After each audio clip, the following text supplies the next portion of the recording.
appears personally. His defendant's attorney, Alan Richards, for the defendant, is in the courtroom.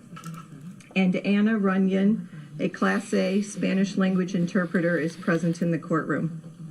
In addition, at the defense table is a privately retained interpreter to be used for conversations between the defense attorney and his client. Mr. Rivera, are you able to understand today's proceedings through the interpreter?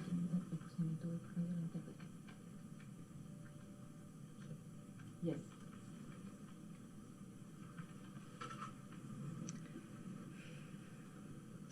The defense has filed a motion for a private hearing. The defense has also filed a resistance to the use of the expanded media. We'll hear arguments on that motion first. Mr. Richards. May it please the court. Mr. Prosecutor, I pulled a case law this morning from the Iowa Court of Appeals. And it's State versus Jack Hayes, filed October 3rd, 2012. It's number 2-701/11-0669. There's a little piece in that case that talks about expanded media coverage. This particular court, the court there granted the expanded coverage. But the Supreme Court concluded that it's within the discretion of the judge to exclude the expanded media coverage based on circumstances of the particular proceeding. Such coverage would materially interfere with the rights of the parties for a fair trial. And it's based on constitutional rights. And essentially, the prejudice here is the decision beforehand to lean in favor of one side or the other, which prevents justice. In this particular case, the coverage that's out there is leaning all one way. And in fact, the government has weighed in at the highest levels of a predisposition that this young man, Christian, is guilty. But in our system of justice, he's entitled to that presumption of innocence until some evidence is presented. At this time, there's been no evidence presented, Your Honor. And so we're urging the court to prevent the cameras from coming in here, which possibly could show some sort of bias or prejudice, and get it into this political controversy of portraying Christian as something that he isn't. In some ways, I view this as a political payback for what's swirling around in terms of the media. And the media is feeding into it. They have not made efforts, as far as I can see, to give justice or any type of leaning towards this presumption of innocence. And therefore, we're asking this court to exclude the media from these proceedings, because it could be just one nod of the head, one glance, one sleight of hand that will be partially taken out of context and presented over and over, which would be highly prejudicial to the defendant. So I urge the court to exclude the media from these proceedings. Thank you. Mr. Brown, would you like to make an argument? Yes, Judge. We have, first of all, the state has no objection to the expanded media request that's been filed. I think they followed proper procedure here. Mr. Grove, I think, is the regional media coordinator. It's very routine in cases that garner some sort of high profile that the media has interest. The Supreme Court has provided rules for the court to follow in allowing media coverage of cases and court proceedings. So we would have no objection to the expanded media request. There's been one request for a video camera, one request for a still camera, again, which is very usual under the circumstances of cases like this. This is certainly not the only high-profile case or case that has garnered media attention in the state of Iowa. So we have no objection to the media, expanded media request. In this case, I would assume that once this case proceeds beyond initial appearance, whoever the district court judge that is assigned to this case will probably readdress that issue. Secondly, there's been a motion filed. I just got this whenever I walked in this afternoon, but a motion for private hearing pursuant to Iowa Rule of Criminal Procedure 2.24. I think that's what Mr. Richards here was referencing whenever he was arguing that there's a substantial probability that the defendant's right to a fair trial will be prejudiced by the publicity that closure of this particular proceeding would prevent. He has not identified anything that would happen today in this particular hearing that would create any type of substantial probability that his fair trial would be impacted. He wants to talk about whatever the political discourse is that's been surrounding this charge of this case. Certainly we have no control over that, but it is what it is at this point. I mean, there's a lot of information that's out there about this case, about this particular charge.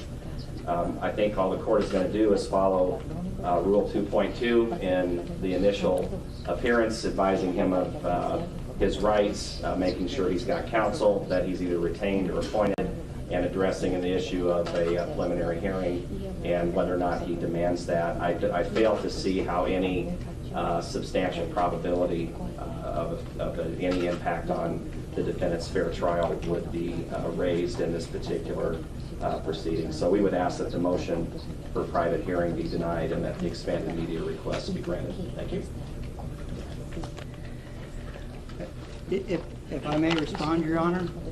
Briefly. Procedures weren't followed. I entered my appearance this morning, attempted to shortly after 8 a.m. The e-file system was down or crashed. I did not see the motion for expanded media coverage until 12 o'clock today. And if that motion was filed yesterday, Christian was still self-represented. He was never served a copy of that notice, and I was never received a physical copy, although I do acknowledge I did see it at 12 o'clock today. It was my first opportunity, first knowledge that the e-file system was back up. So the rules haven't been complied with, and I would object on the rules, being the prosecutor says the rules were followed. They were not followed.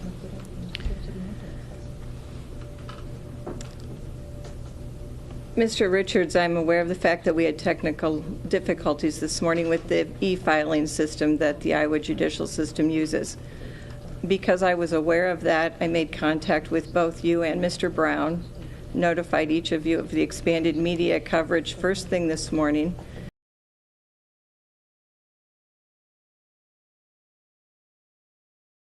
Let me just tell you guys what this e-filing system is. About 2 years after my custody fight ended and I was no longer associated with Scott County Jail, they all of a sudden changed their system that everything is e-filing. You can no longer go down to the court and file papers. And this was like long before COVID. Everything has to be done via email, so nobody goes into the court clerks anymore. Nobody does it. It is the biggest waste of time, and thank God it didn't happen when I was filing all my court papers, because it is a nightmare. So I just want to explain that. So the fact that the cop didn't see this, I don't blame him. He probably didn't.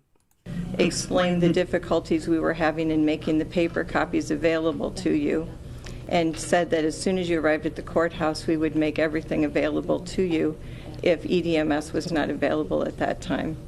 I believe we've followed the procedures that are available to us, and we have gone out of our way to make sure that while we were having technical difficulties throughout the state, that we were making you aware of things that were being filed. In fact, we allowed you to file an early appearance by fax, which would not be a normal procedure, because EDMS was down also. So you did take advantage of the fact that the court was working with you and trying to accommodate for the technical difficulties we're having. At this time, I'm going to rule on the motion for a private hearing and also the request for expanded media coverage.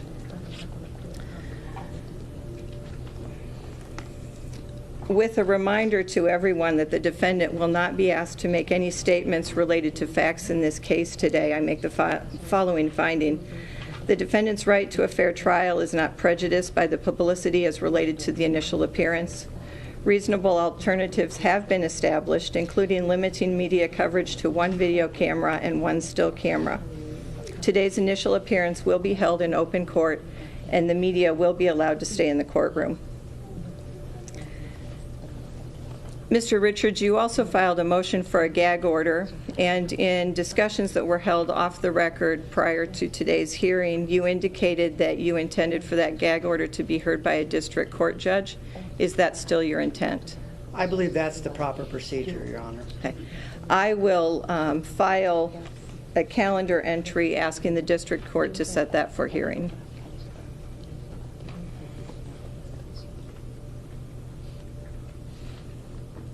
We are now going to move on to the initial appearance. Mr. Rivera, this is your initial appearance on the charge of murder in the first degree and on an immigration detainer notice of action filed by the Department of Homeland Security. The purpose of an initial appearance is to make sure you understand the charges against you, to review any request for an appointment of an attorney, to set further proceedings or court dates in this matter, and to discuss your terms of release from jail. Mr. Rivera, do you have any questions about the things we'll be covering today? No. Mr. Rivera, you have been charged with murder in the first degree in violation of Iowa Code Section 707.2 sub 1 sub A, a Class A felony. Mr. Rivera, have you been given copy of this paperwork? Yes. The Department of Homeland Security has filed an immigration detainer notice of action for you. Mr. Rivera, have you received a copy of this paperwork? I believe so. Mr. Rivera, I'm now going to review rights that every defendant has in a criminal action. These include the following.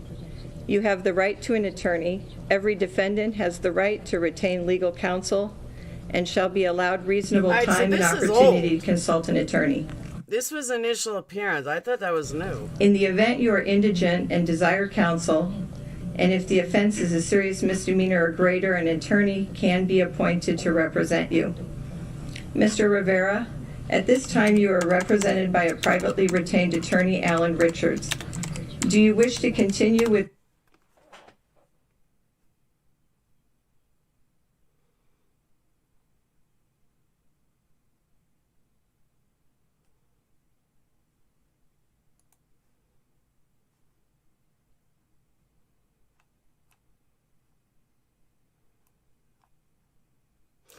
All right, so those of you guys that are not familiar, 3 years ago, yeah, he doesn't speak English. 3 years ago, the body of 20-year-old Mollie Tibbetts was found in a cornfield. Prosecution delivered opening statements in Iowa courtroom, accusing a farm worker of following her on a run, fatally stabbing her, putting her vehicle in the trunk, and hiding the body in a cornfield. She was a University of Iowa student. He pleads not guilty, although he confessed. He just looks evil.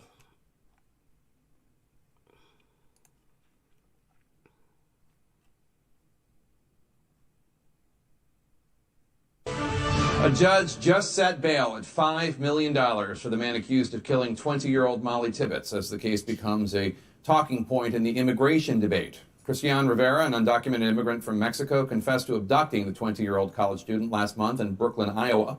After news of Rivera's arrest, President Trump quickly cited the case as an example of why tougher laws are needed to combat illegal immigration. CNN's Diane Gallagher joins me live in Montezuma, Iowa, where Rivera just appeared in court. And Diane, Rivera, he worked at a dairy farm owned in part by a prominent Iowa Republican. How was Rivera able to get through the screening process? So, Jake, just in the past couple minutes here, we've gotten a little more clarification on this. The owner of that dairy farm coming out and saying basically he gave a different name. This is not the man that we thought he was. It's not the name on his paperwork. And they didn't use the DHS E-Verify system, instead using this older Social Security verification system. Now, still a lot of unanswered questions here. That isn't stopping the politicization of Mollie Tibbetts' death, something that people here in Iowa wish they wouldn't focus on right now. The outcome no one wanted, but so many in this close Iowa community feared. The disappearance of Mollie Tibbetts, now a case of murder. 24-year-old Christian Bahena Rivera, an undocumented immigrant from Mexico, charged in the 20-year-old University of Iowa student's death this afternoon. You have been charged with murder in the first degree. After more than a month of searching, investigators say Bahena Rivera led them to a cornfield Tuesday, where they found a body believed to be Mollie Tibbetts. He tells us that at some point in time he blacks out and then he comes. So I guess the trial's not running today because I can't find it anywhere. It is like, I'm looking for somewhere other than there, though. That's why.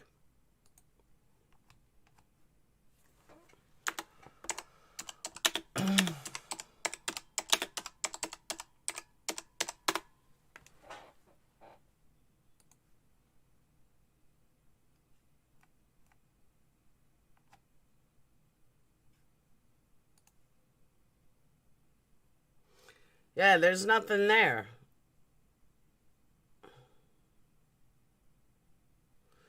It's only showing yesterday.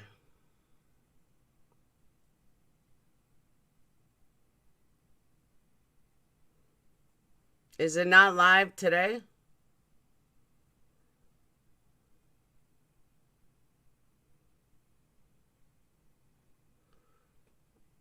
Am I missing it?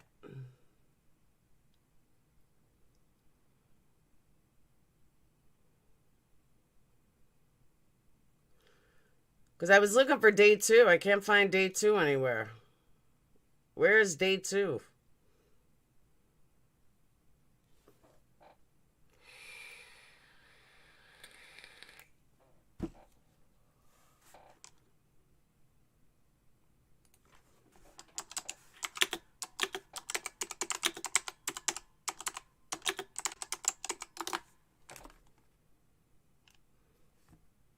There we go.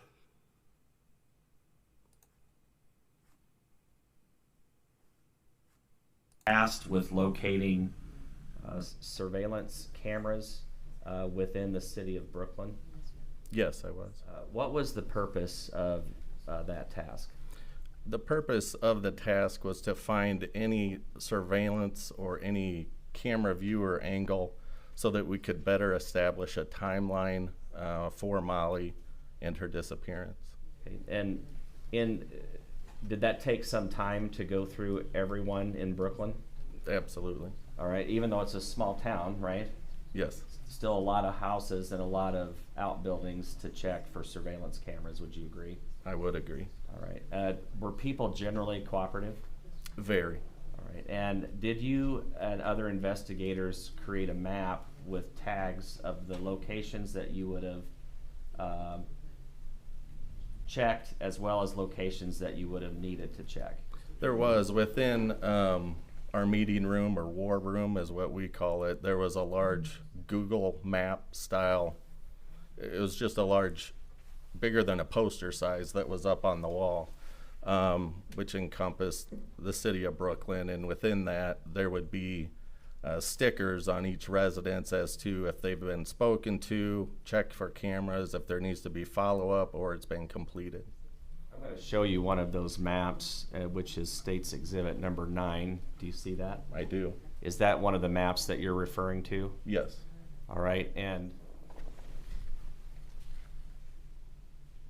there are both, there's red flags that are on here as well as yellow flags, correct? Correct.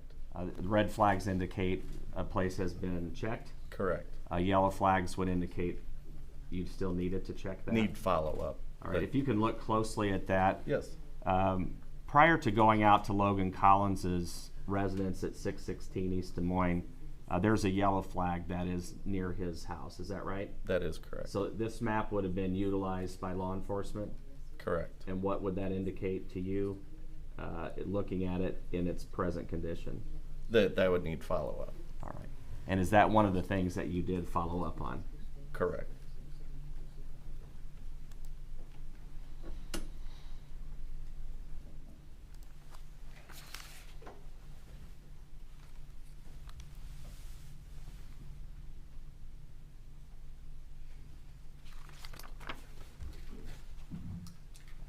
Did you go, I'm sorry, I'll let you switch.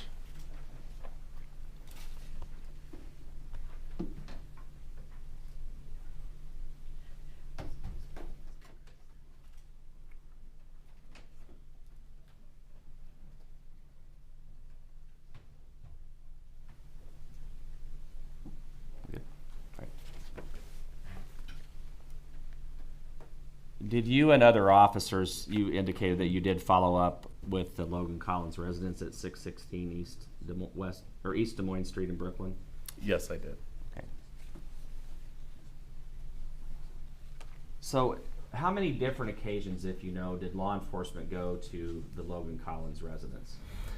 I'm not sure of an exact number. I know I personally was there at least twice. I know law enforcement had been there previously. Okay. Was there another officer that assisted in collecting the surveillance cameras?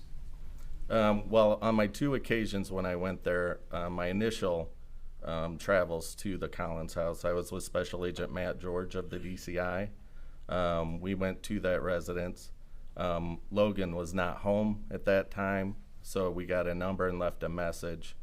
When we went back to retrieve the actual DVR system, FBI agent Dave Warren was with me. So let's back up just a bit. Sure. How did you reach out to Logan Collins at 616 East Des Moines Street? Once we went there and Agent George and I viewed the area and saw the cameras on the exterior of the home, we wanted to make sure that we had those cameras since he wasn't at home. So we had the video. So I had called back to find out who the resident was of that residence and get a phone number to try and make contact. So called and left a message for Mr. Collins, which he returned. Okay. Did you make arrangements to go to the Collins residence at 616 East Des Moines? I did. All right. Do you remember the date that you went there? That was August 14th. All right. What time of day would you have gone to his residence? I believe he was getting off of work, so it would have been after 4:15, approximately 4:30, somewhere in there in the afternoon. Okay. Where did you meet with Mr. Collins? I met with Mr. Collins outside of his garage, and then he took me inside of his detached garage, which is where he housed the hardware, the DVR, of that nature for the system. All right. Did he also show you the locations of the cameras? He did, but they were very visible. They weren't covert. They were the kind that are hardwired onto the outside of the home. Okay. Or the garage. Would you characterize Mr. Collins as cooperative? Very. How long did you spend at his house on the evening of August 14th? He assisted, well, he downloaded the cameras, so I watched him do that. So at the conclusion of that, I would guess half hour, 45 minutes. Okay. Prior to him downloading the surveillance video for you, did you look at it on his system? Did you view it? No, we just knew that we needed the video based on the locations of the cameras. So we provided a hard drive for him to download them onto. Was he able to do that? He was. Any problems or issues in downloading the surveillance footage? No. Did you take it back to the fire department and view it? Yes. Did you do that right away? Yes. All right. On the evening of August 14th? Correct. All right.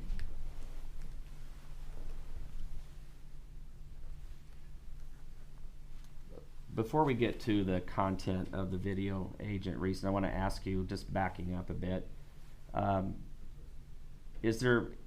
long had you known, if you know, that the cameras and the footage on Logan Collins' residence needed to be checked? that day Agent George and I went out was the first time I had learned that there were cameras there that needed follow-up. Okay. There was a yellow sticker on the map that we saw earlier. Correct. Is that why you went to that residence? That's exactly right. Okay.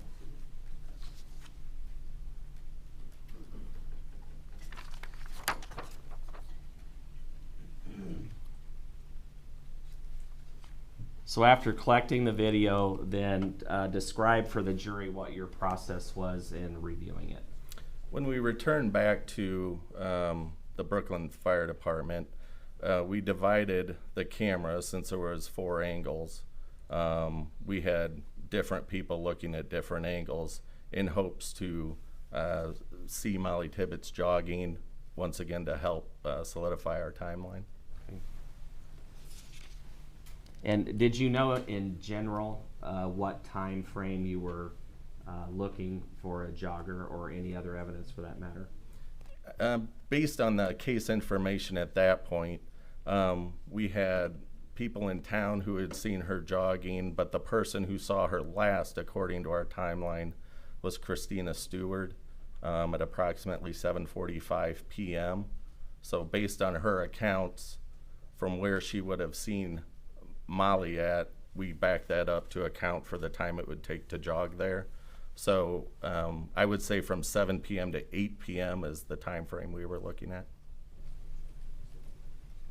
At the time, Agent Reeson, did you know that there was a black Chevy Malibu associated at all with Mollie Tibbetts? No. Did you review the footage? Yes. Was there another agent that was assisting you directly? Numerous. I mean, like I said, we split them into, we had 4 different agents or off deputies looking at things. Okay, Agent George is who I was referring to. Yes. So yeah, was he helping? Yes. All right.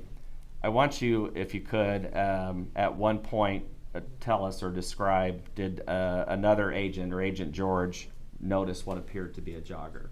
He did. We didn't notice anything while reviewing them on August 14th. On August 15th, I was reviewing the cameras. Specifically, one area that was kind of hard to see, but after looking and being around the town of Brooklyn to get to 385th, there was really only 2 areas where you could access that road by pavement. So the areas the common areas that would have went right past Mr. Logan's house, East Des Moines Street, we didn't find her there.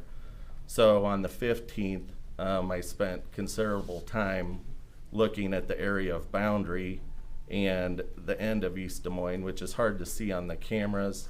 While I'm reviewing it, Agent George, he came up and he had asked me what I was looking at. As I'm reviewing the cameras, I show him what I'm looking for. I turned actually to say something to him, and he said, "I think I saw something there."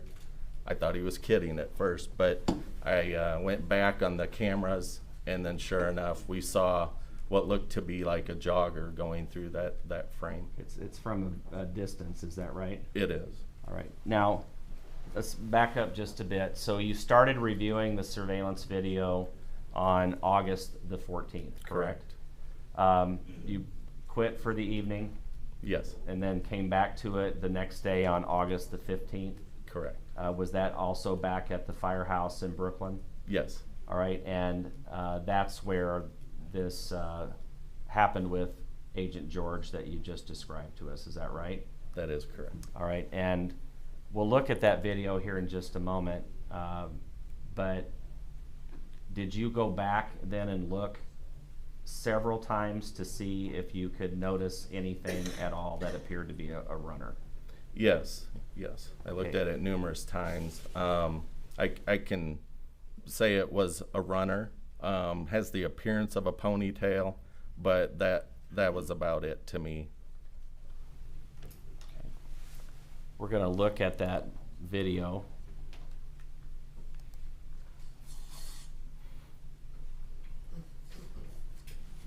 Where's the sheet? Make sure I get it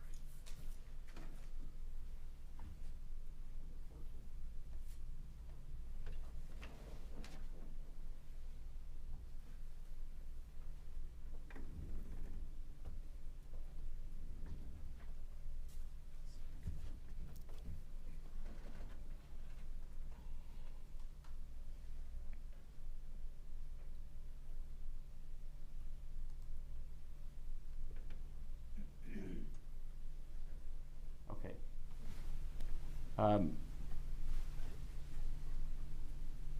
Agent Reeson, I've got on the screen what is Exhibit 11. You can see that? Yes. The date and time stamp on this particular video is what? July 18th, 2018 at 19:45 hours and 24 seconds, so 7:45 p.m. as according to the timestamp on the tape or video. Did you take any steps to determine if the date and timestamp were accurate? Yes, when I was at Mr. Collins' residence, I compared the time and date to my cell phone. The date was correct, but the system was 3 minutes slow comparing it to my cell phone. Okay, comparing it to your cell phone, correct? Correct, yes. So this 3 minutes, would that be then 7:45, 7:48? Yes, my cell phone would say 7:48 Okay. according to this. So that's just in comparison to your phone, correct? Correct. All right. Now, this is difficult to see. Would you agree with me? I would very much agree. Okay, and if you look at my cursor, the what you and Agent George would have initially seen, would this have been the view you would have had? Yes, that's Boundary Street down there at the end of East Des Moines. So the gray house you can see to the south, and then the white house is actually across the street of Boundary, so to the east of Boundary. So right along that white house is where you'll see a jogger. And it goes by in a fraction of a second, is that right? It does. Okay. We're going to play this, and then we have an enhanced version of that too, is that right? Yes. Okay.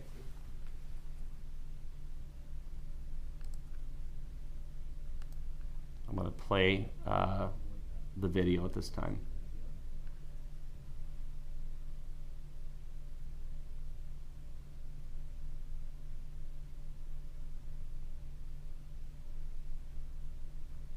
Was that it? That was it. Okay. Let's play it again one more time.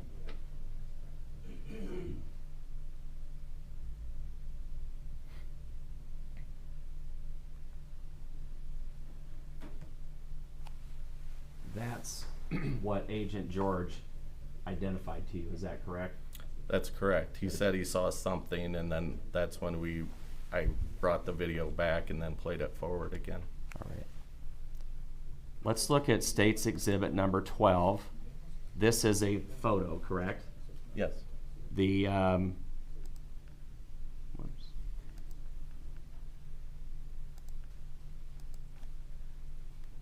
so we have labeled on this photo Exhibit 12, runner on boundary. Would you agree? Yes. And there's a black arrow pointing back to the back towards Boundary Street where my cursor is at. Is that correct? That is correct. Is that where the what appears to be a runner goes through? Yes. Obviously, looking at this, we can't identify this person positively off of this video, correct? That's correct. All right. And this street that here on the cursor, is that, what street is that? East Des Moines. And then this street that runs this direction of the cursor towards the left side of the photo is what? East Street. Okay. Now, we enhanced this portion of the video. Have you seen that? I have. All right. I'm going to now play what's Exhibit 13, which is the enhanced video, okay? Okay.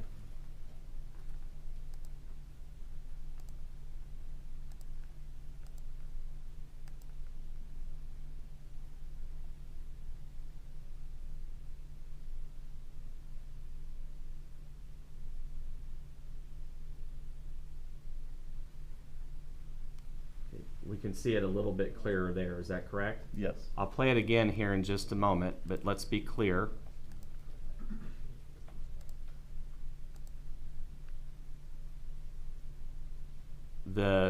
What appears to be someone running is in the area where my laser pointer is, near this gray house, is that right? Yes. All right. Does the runner appear from the side of this gray house and then disappear behind the bush that is here to the left? Yes. All right, we're going to look at it one more time.